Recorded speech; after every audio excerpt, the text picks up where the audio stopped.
Hola, everybody. I don't know. Okay, we're back with the Great War, weeks 9 and 10.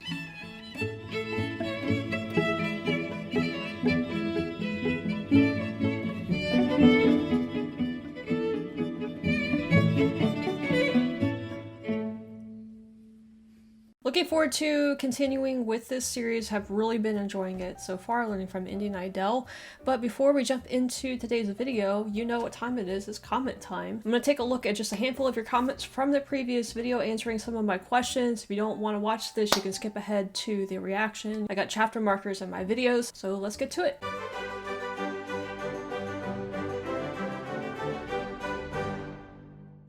First comment comes from me freebie. Spades are very similar to shovels, except spades are for digging down, whereas shovels are for digging into stuff.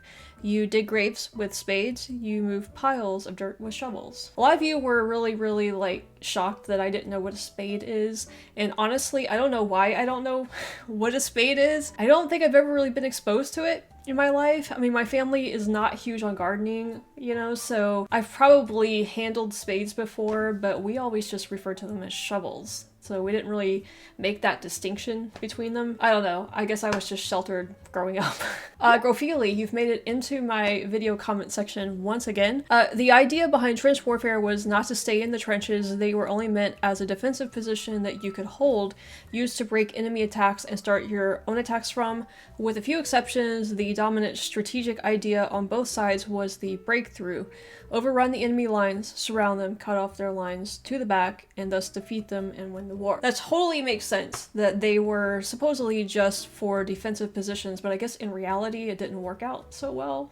Sri Lankabal says, I'm wondering whether you are going to react to some of the special episodes done by the Great War, like countries in World War I, famous people in World War I, and others. I have seen those videos kind of sprinkled about on their channel, and yeah, I don't know why not. We can definitely do those. I might just do them every once in a while then. Tony M. Tony's actually a patron of mine as well. He says the face of the British recruiting poster is that of Lord Kitchener, who you will have heard Jones in Dad's Army going on about. I am watching Dad's Army on Patreon, and yes, I have heard Jones refer to him a few times actually, I think, in the show. At the time of the poster, he was Secretary of State for War. He died on the 5th of June 1916 when the HMS Hampshire, the RN cruiser on which he was traveling to Russia for talks, sank after hitting a mine. And yes, USA copied their poster from this one. Yeah, I think it was actually in the last Dad's Army episode I did. Jones referred to Kitchener, and I remember commenting, it was like, oh yeah, he was the guy on that World War I poster. So I'm starting to put all of this stuff together because you guys in the comments on the Dad's Army video told me that Kitchener was, I think it was the Sudan campaign, right? That Jones talked about fighting in back in the late 1800s. And Kitchener was one of the commanders, I think, in that. So that's what Jones was referring to. So it's cool, like having that crossover between a sitcom, Dad's Army, and these videos that kind of give me a little bit more context here. Stephman says, slowly but surely you are witnessing the legend himself, Conrad von Hotzendorf. Yeah, this name is one that I have heard over and over again. Yeah, but I'm not super familiar with him and what he has done. I'm assuming that I will get more and more familiar, as you allude to here, as the series goes on. So hopefully I will learn all about Hotzendorf and why he is so famous from World War I, apparently. Okay, that'll do it for our comments. Thank you guys so much for leaving all of them. I do read through them, even though I don't maybe feature them on comment time. They do help me learn a lot, so definitely keep it up. Looks like week 9 is going to be getting into the Russian part of the war here. Week 10 did not really give me any sort of hints about what that's about from the title, so I guess I will be surprised as far as that goes. And of course we're going to do weeks 9 to 10 back to back, as I have been doing. But before we get into it, just a quick reminder to like and subscribe if you have enjoyed this video and you enjoy my videos in general. Would certainly appreciate it. And also, if you're interested in any of my social media, Discord or Patreon, those links will be in the description and the pinned comments. And as I've already said, I am watching Dad's Army over on Patreon, along with a few other shows that I can't put here on YouTube. So without further ado, let's check out what's going on during the Great War in weeks 9 and 10. September 25th, 1914. The mobile war of short, intense battles was over, and the filthy war in the trenches had begun. And this week, we see the trenches grow like lightning on the Western Front in the race to the sea. We also see something even more sinister, as the war of the modern great machines like mega artillery and motorized vehicles spreads to the skies and beneath the seas. Ooh, getting into planes on this one. I'm really looking forward to learning how planes got to be a thing. Welcome to the Great War. At the beginning of the week, the Battle of the Aisne was raging, and British, French, and German alike were digging in. In the east, the Austro-Hungarian army was retreating back within its own borders, pursued by the Russians. The Russians had suffered some great losses against the Germans, but they had also had a string of victories over the Austrians. By this time, the Austro-Hungarian army was recognized by both sides as the weakest of the conflict, and it was becoming fairly obvious that it would require constant German assistance just to survive. And the Russians were thus committed to serious and continuous efforts to finish it off so they could focus on Germany. General Nikolai Ivanov of the Imperial Russian Army put what pressure he could on the retreating Austrians to the south, and after beating them in the Battle of Galicia, planned to take the city fortress of Przemysl, then Krakow, and then on to Budapest. This put the fear into the Germans, and they sent 4 army corps from the Western Front to the east, just north of Krakow, which proved to be an immediate threat to the Russian flank. This was very much a tribute to the German railway system, and highlights again the German High Command's comments just before the war that by 1917, the Russian railway system would be a match for the German one, and Germany would not then be able to win a war with Russia, so war must happen in 1914.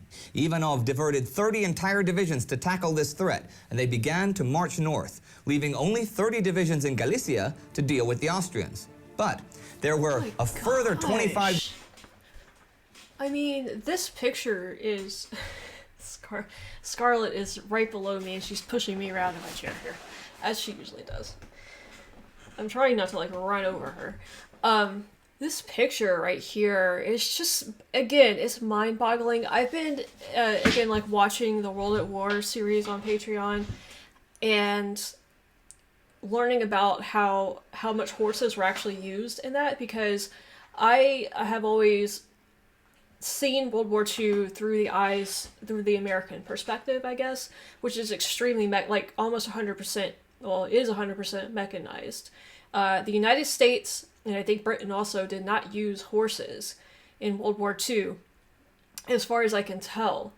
And learning about how much horses were used by Russia and Germany has just been completely like mind-boggling to me, because I think of, you know, World War II as being a more modern war, and the idea that they were still using very primitive means of, like, you know, animals and horses for transportation and stuff. It's just like, it's hard for me to wrap my head around. But like seeing this, I mean, this, I think what is so impressive about it is that this is World War I. This is the 20th century. But it looks like it's the 19th or the 18th century, or, you know, any century prior to the 20th century. This is an entire cavalry unit on horses. And my mind just goes back to like Napoleon and those videos that I did, you know, learning about the cavalry and all of that, and just seeing like paintings of what it looked like. This is an actual photograph of it. It's just like, this is World War I. But it might as well just be the Napoleonic era.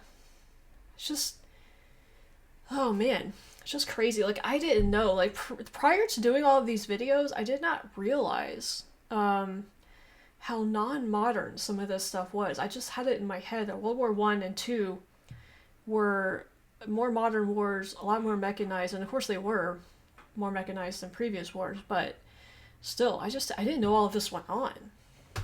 5 divisions up in East Prussia. We'll go back just a tad bit. They began to march north, leaving only 30 divisions in Galicia to deal with the Austrians. But there were a further 25 divisions up in East Prussia, so it began to look like Ivanov had a real war machine to take on the Germans.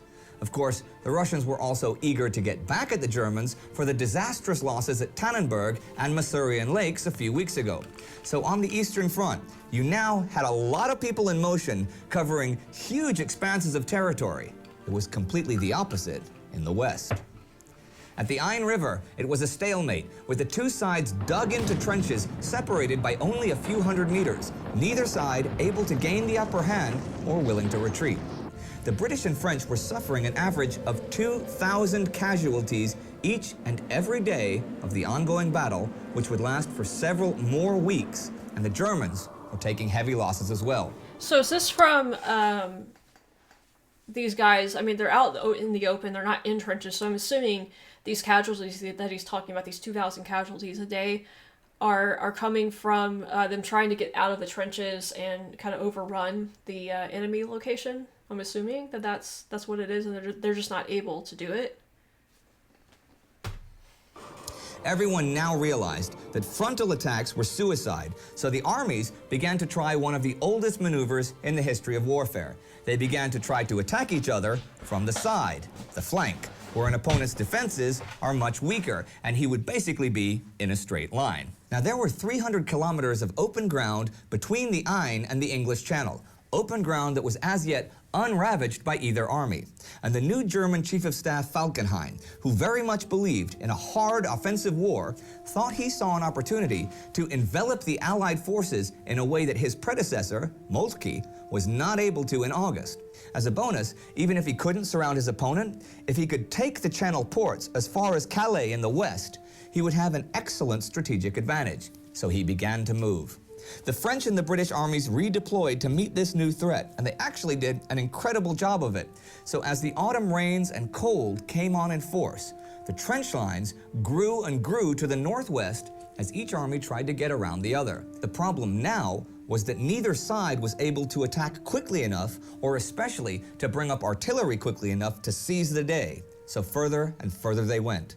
This is known as the race to the sea. The French in the west, much like the Germans in the east, had a major advantage in railways. See, in the war with Prussia in 1870, the weaknesses of the French railway system had been a major factor in her quick defeat, but France had learned her lesson, and over the next 40 years had built one of the densest and most highly developed networks in the entire world.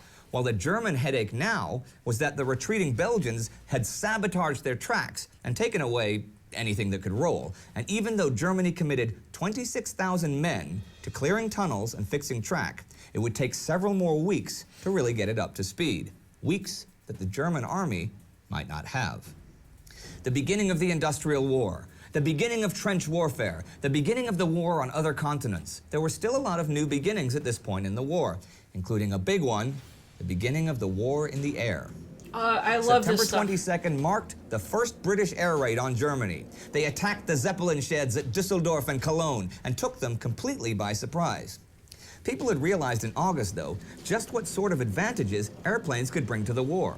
Often it was learning by experience, such as when German troops in Nancy watched a plane circle over them for quite a while before dropping what turned out to be a bright light. The men stood around the obviously harmless bomb and wondered what its purpose was until the French suddenly started shelling them now that they knew where they were. Aviation was still in its dangerous infancy. In 1912, the accidental death rate for pilots was 1 in 50. But the war would change all of that. Now here's some numbers for you. The British went to war with 113 airplanes. The Austrians had 48 and the Belgians 12. The French were actually the European aviation leaders before the war and were alone among the warring nations in having used planes in military service, which they had in Morocco in 1913. By October 1914, France had ordered 2,300 aircraft and 3,400 engines. They were also the first nation to organize their planes by types: fighters, bombers, and reconnaissance planes. All of the other armies followed suit, and soon the romantic war of the flying aces would begin. Another big first. Okay, the French. All right, I didn't realize that the France was kind of like the leading nation in wartime aviation. Was not expecting that at all. Okay, interesting. And soon the romantic war of the flying aces would begin. Another big first happened on September 22nd, when the German sub U-9 sank 3 British cruisers in one day off the Dutch coast. Now, these 3 cruisers were sort of obsolete, and the British government was worried that they might be attacked by modern German cruisers, but no one worried about the threat from a U-boat. That U-boat sank all 3 ships with only 6 torpedoes in under 90 minutes. So Since no U-boat one had is a submarine, right? I think that's what it is. I just want to make sure. I mean, of course, U-boats are very famous. I've heard them talked about a ton. I think that's the German version of the submarine, though. Correct? And this is the other thing is the submarines. So this is what I find super fascinating learning about in warfare, more so than anything else, is the technological advancements and like the first time people are having to use this stuff and adapt to it and figure out how to use it.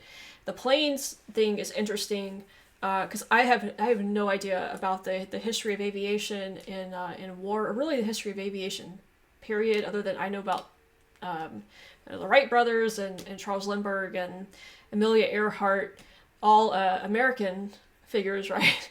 But yeah, so learning about like the history of aviation in general, like I don't know how much it had progressed prior to World War One. Not very much, I would assume.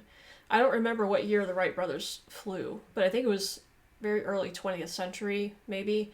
So planes had not been around for very long, and so using them in war had a lot of risks, as he just pointed out here, because they're still just trying to figure out planes, much less how to use them in war. So that's fascinating for me. It's just like seeing these first steps of using these modern technologies in warfare. And the submarine is the other aspect of that I hadn't thought about until he just brought this up, is, that's like a big deal in the sea. That's a huge threat.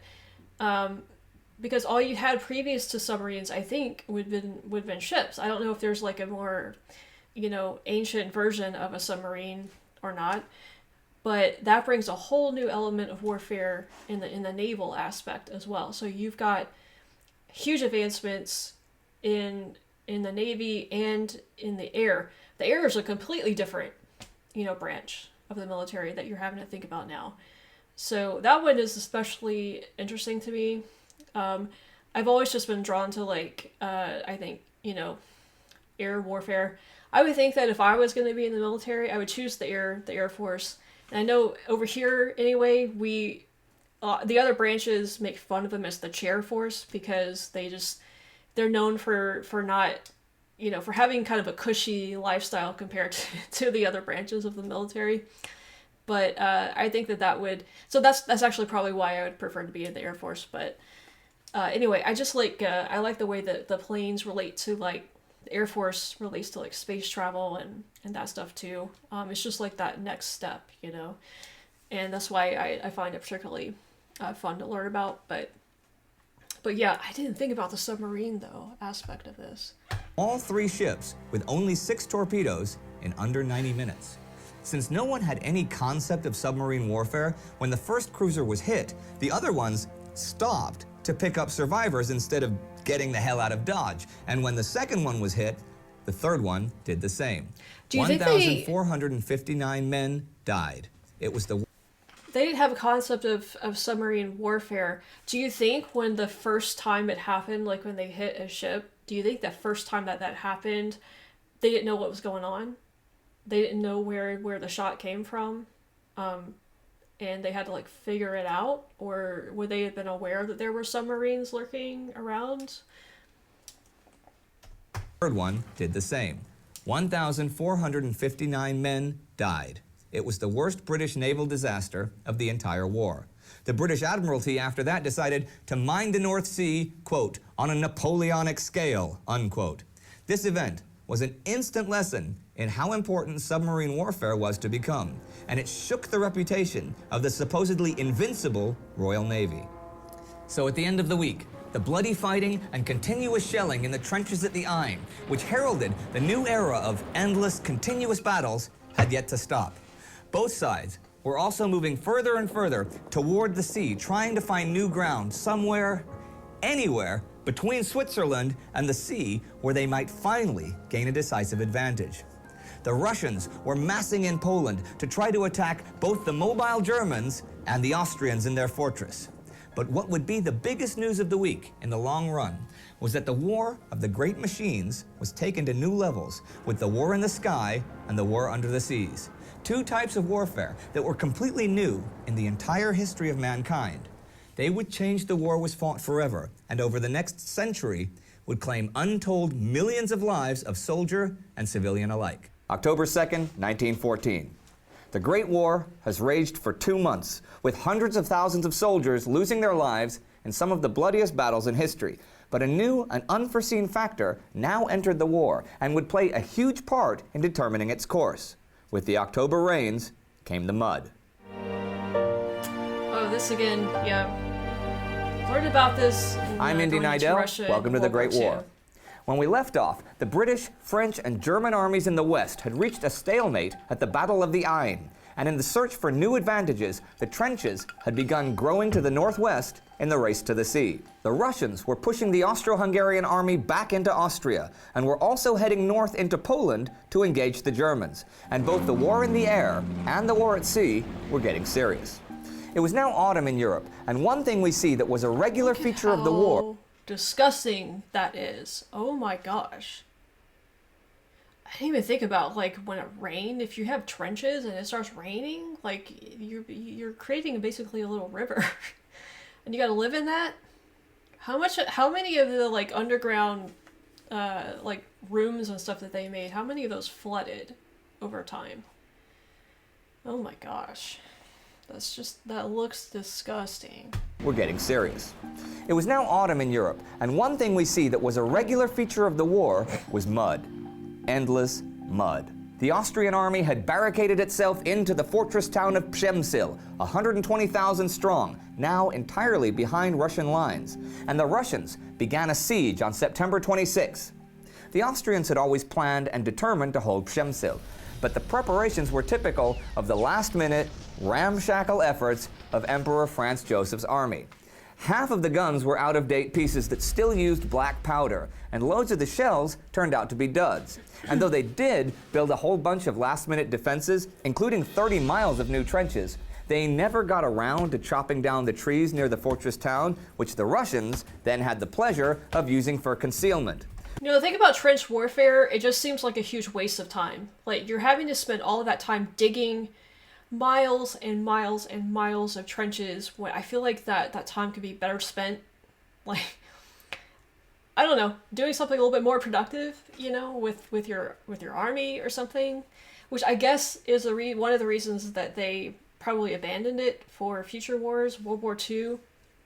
You know, maybe they used some trenches in World War II, but not like this, you know, and maybe also the invention of the tank, you know, kind of like prevented them from being able to use trenches in World War II. I'm not sure. You guys can let me know, but it's just like I'm listening to this and I'm like, man, how much time they spent just digging trenches.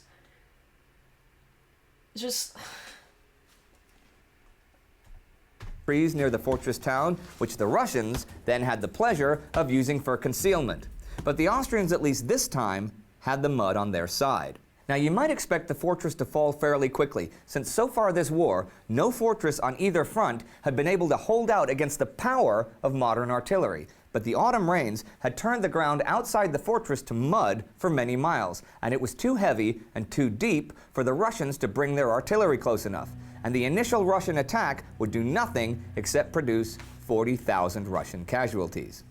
The Russian General Ivanov was not pressuring them with his whole force, though. He had sent 30 divisions to the north a week ago, and he now decided he wanted to regroup all of those forces on the east bank of the Vistula River to launch an invasion of Germany. This turned out to be a stunning piece of incompetence on Ivanov's part, as it resulted, seriously, in weeks of marching and no fighting at all, with men and horses starving to death and falling by the roadsides during the march through the muddy Polish autumn. So you have one army digging in. You guys know what a stickler I am for seeing like horses. Like that picture just breaks my heart. And it's like, it's not because, and I'm not like dismissing human suffering at all. It's just, you know, the innocence of animals, it always gets to me, you know. And I was thinking about that, earlier, about the mud and the horses trying to, like, get through that and how impossible it probably was for them. But I'm so glad that we've moved away from using... I know horses are still used in certain parts of the world, but I'm glad that we have gotten away from using it, as, these bigger nations. Now we're using just machines for all of that stuff. In and one army on the move, which on the surface sounds similar to the Western Front, with some men stuck in the trenches while the others were on the move. There, the race to the sea continued, with the Germans and the French trying to outflank each other and the trench lines growing and growing toward the coast. Now, on September 26, the Germans began bombarding the forts around Antwerp. Liege and Namur had fallen, and Antwerp was the last bastion of Belgian resistance. Thing is, the Allies seriously needed as long a resistance in Antwerp as possible. Once the Germans conquered it, they could quickly move to the ports of the English Channel, which would force the British to retreat to western France, and which would represent a very real threat to Britain herself. If Antwerp could hold out for even just a week, the British could get in place a defensive line in Flanders blocking the coast, and from there could ideally launch an offensive to liberate Belgium and push the Germans back across their own border. The Belgians by this point were understandably demoralized and began sending their archives and national treasures to Britain. On the evening of October 2nd came a meeting of British giants: Secretary of State for War Lord Kitchener, Foreign Secretary Edward Grey, and Winston Churchill, who you probably remember more from the Second World War than this one, but was, at this point, First Lord of the Admiralty. Realizing that continued resistance in Antwerp as long as possible was essential for the war effort in France, Churchill himself would go to Antwerp and spend the next 3 days in the trenches or meeting with the Belgian government. But trying to get them to continue to resist in general was an uphill battle. And one big reason is that the Belgians could not dig trenches for protection. The ground between the forts and the city had been deliberately flooded, and digging trenches was impossible.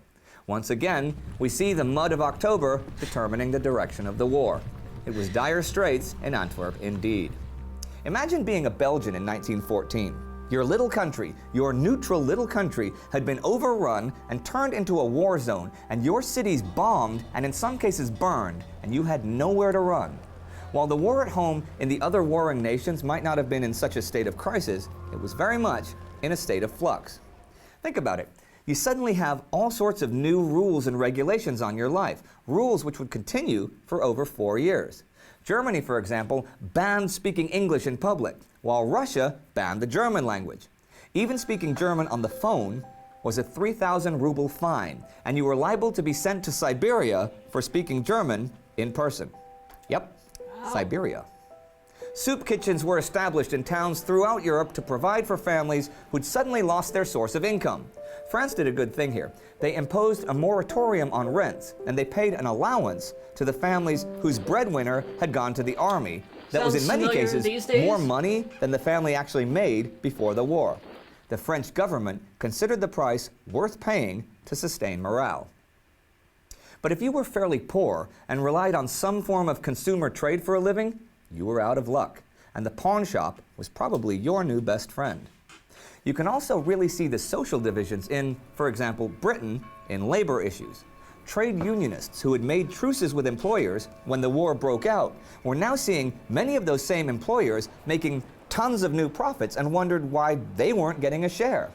The friction that arose from this would lead to dramatic work stoppages, and by 1915, 3 million working days would be lost in Britain because of industrial disputes. New industries sprang up like lightning to create nouveau war rich: spades, shells, canvas, leather, explosives, canned food, and pencils and paper. See, most Europeans were literate by 1914, and the war produced a colossal amount of correspondence. If you look back at the Franco-Prussian War 40 years earlier, during the entire war, the Prussian army received about 500,000 pieces of mail. In 1914, the German army received 9.9 million pieces of mail every day. Here's a weird fact that I got from the pages of Max Hastings' book, Catastrophe, about Lord Kitchener. Quote, Kitchener stunned Sir Edward Grey by demanding that the Foreign Office source and supply 10,000 live goats a month to meet the ritual dietary requirements of Indian troops in France, end quote. There's an industry you might not expect to boom during wartime: goat farming. Everybody was playing some part in the war effort, at home, at work, or on the battlefield. And in the colonies of the empire, things were no different.